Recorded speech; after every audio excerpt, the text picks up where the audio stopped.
जरूर। नीचे बंधु मेहंती की लीला को लगभग 1000 शब्दों में भक्तिपूर्ण कथा के रूप में प्रस्तुत किया गया है।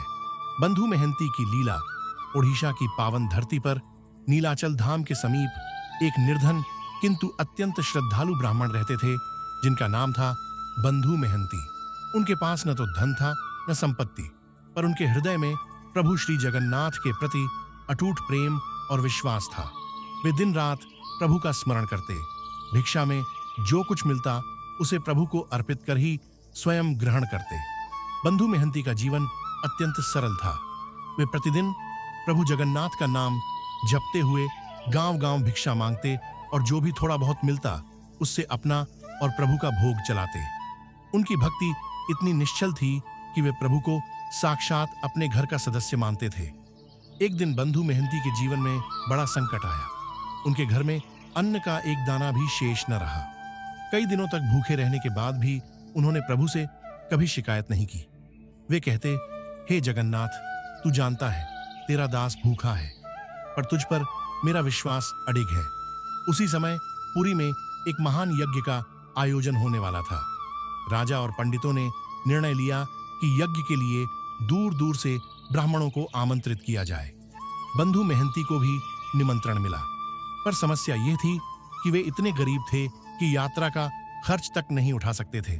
बंधु मेहंती प्रभु के सामने रो पड़े, हे प्रभु, मुझे बुलाया गया है, पर मेरे पास वहां पहुंचने का साधन नहीं। यदि यह तेरी इच्छा है तो तू ही मार्ग दिखा। उसी रात प्रभु जगन्नाथ ने बंधु मेहंती को स्वप्न में दर्शन दिए और कहा, बंधु, तू निश्चिंत हो जा, मैं स्वयं तेरे साथ चलूंगा। अगली सुबह बंधु मेहंती ने देखा कि उनके घर के बाहर एक सुंदर तेजस्वी युवक खड़ा है। उसने स्वयं को उनका सेवक बताया और कहा कि वह उनके साथ यात्रा करेगा।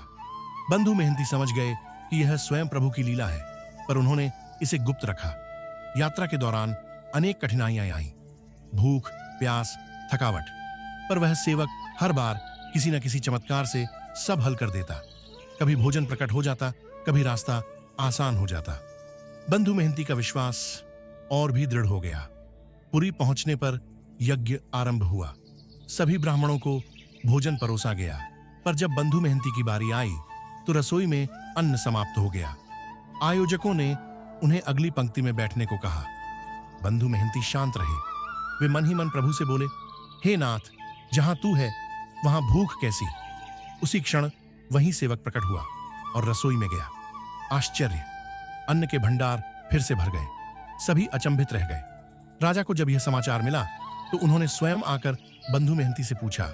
तभी वह सेवक अदृश्य हो गया। राजा समझ गए कि यह कोई साधारण व्यक्ति नहीं था। वे बंधु मेहंती के चरणों में गिर पड़े और बोले, आप धन्य हैं जिनके लिए स्वयं जगन्नाथ दास बनकर आए। बंधु मेहंती विनम्रता से बोले, मैं कुछ नहीं हूं, यह सब मेरे प्रभु की कृपा है। उस दिन से यह कथा पूरे ओडिशा में फैल गई।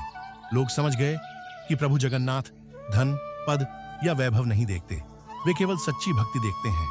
बंधु मेहंती जीवन भर उसी सादगी से प्रभु की सेवा करते रहे। उनकी लीला आज भी भक्तों को यह सिखाती है कि जहां पूर्ण श्रद्धा होती है वहां भगवान स्वयं चलकर आते हैं